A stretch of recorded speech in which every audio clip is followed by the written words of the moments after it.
क्या कोई भी चॉइस कभी सच में सिंपल होती है? रोहन डेजर्टेड रोड पर फंसा है। पास के गांव में हेल्प ढूंढे या डिकेइंग हैवली एक्सप्लोर करे। गांव वाले वार्न करते हैं, हैवली मत जाओ, लेकिन क्यूरियोसिटी कॉशन से भारी पड़ती है। लोहे के गेट्स क्रीक करते हैं जैसे वेलकम कर रहे हों। हैवली के अंदर साइलेंस हैवी है, डस्ट हवा में तैरती है। रोहन थ्रेशोल्ड पार करता है इनटू द अननोन। क्या एंड पहले से ही डिसाइडेड था? अंदर हैवली अलाइव लगती है, पुरानी, थकी हुई और सीक्रेट से भरी हुई। रोहन ड्राइंग रूम में सेटल होता है। उसके बैठने पर डस्ट उड़ती है। वह अपने डर को रैशनलाइज करने की कोशिश करता है, लेकिन डार्कनेस अंदर दबाव डालती है। फिर एक विस्पर, एक औरत की ललाबाई दीवारों से बहती हुई। वह इस हॉन्टिंग मेलोडी के पीछे एक कॉरिडोर में जाता है जो फेडेड पोर्ट्रेट से भरा है। गाना उसे एक बंद दरवाजे तक ले जाता है जो छूने पर बर्फीला ठंडा है। वह इसे खोलता है। एक बच्चे का नर्सरी, टाइम से अछूता। हमिंग रुक जाती है। कमरा शांत है, लेकिन खाली नहीं।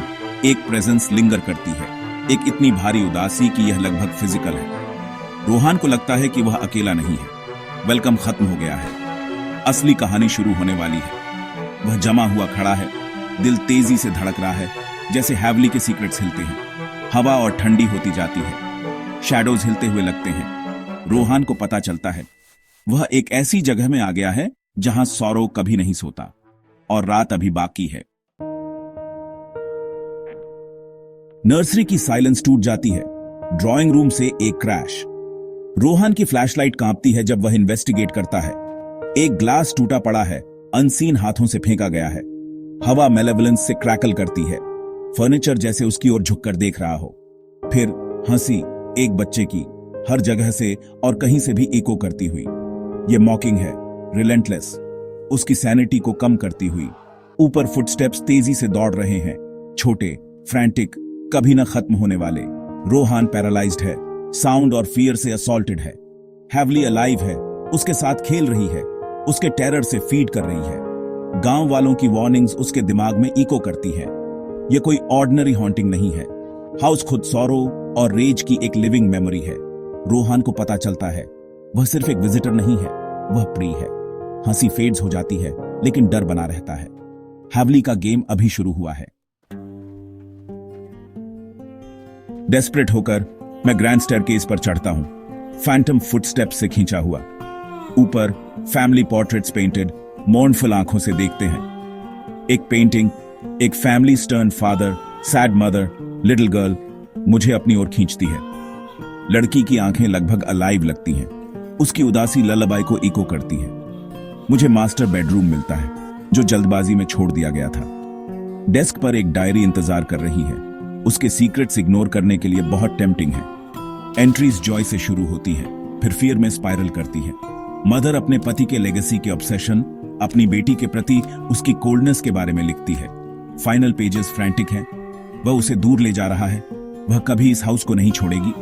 फुटस्टेप्स रुक जाते हैं, साइलेंस अंदर दबाव डालती है। मुझे पता चलता है हैवली का सौरो इस फैमिली की ट्रेजेडी में रूटेड है।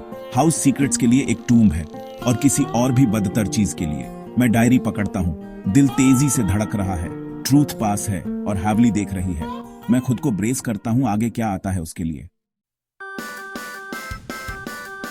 डायरी हॉरर रिवील करती है मीरा का पति, परफेक्शन से ऑब्सेस्ड, अपनी बेटी अनाया को हवेली की दीवारों के अंदर एंटूम्ड कर देता है। हाउस किसी गोस्ट से हॉन्टेड नहीं है, बल्कि एक इतनी पावरफुल मेमोरी से है कि यह स्टोन का हिस्सा बन गई है। अचानक ललाबाई वापस आती है, इस बार मेरे पीछे से। अनाया प्रकट होती है, इथीरियल और सॉरोफुल, हॉल में नीचे इशारा करती हुई। वह थ्रेट नहीं है, बल्कि गाइड है। मैं उसके पीछे सीढ़ियों के नीचे एक हिडन सेलर तक जाता हूँ। वहां एक न्यूअर स्टोन का पैच एक डेस्परेट मैसेज रखता है, वह अभी भी यहीं है। डार्कनेस में दो ठंडी आंखें खुलती हैं, पिता की प्रेजेंस, ट्विस्टेड और इटर्नल। हैवली का असली सीक्रेट रिवील होता है। यह इनोसेंट और डैम्ड दोनों के लिए एक प्रिजन है। पिता की लेगेसी एंडलेस सॉरो की है। मुझे पता चलता है कि एस्केप सिर्फ जाने के बारे में नहीं है, बल्कि उस स्टोरी को सर्वाइव करने के बारे में है जिसे हाउस बताए जाने की मांग करता है। हैवली की पकड़ कसती है, पास्ट अलाइव है और वह जाने नहीं देगा। मैं पीछे हटता हूँ, दिल तेजी से धड़क रहा है, जैसे शैडोज पास आते हैं। हाउस ने कई लोगों को क्लेम किया है।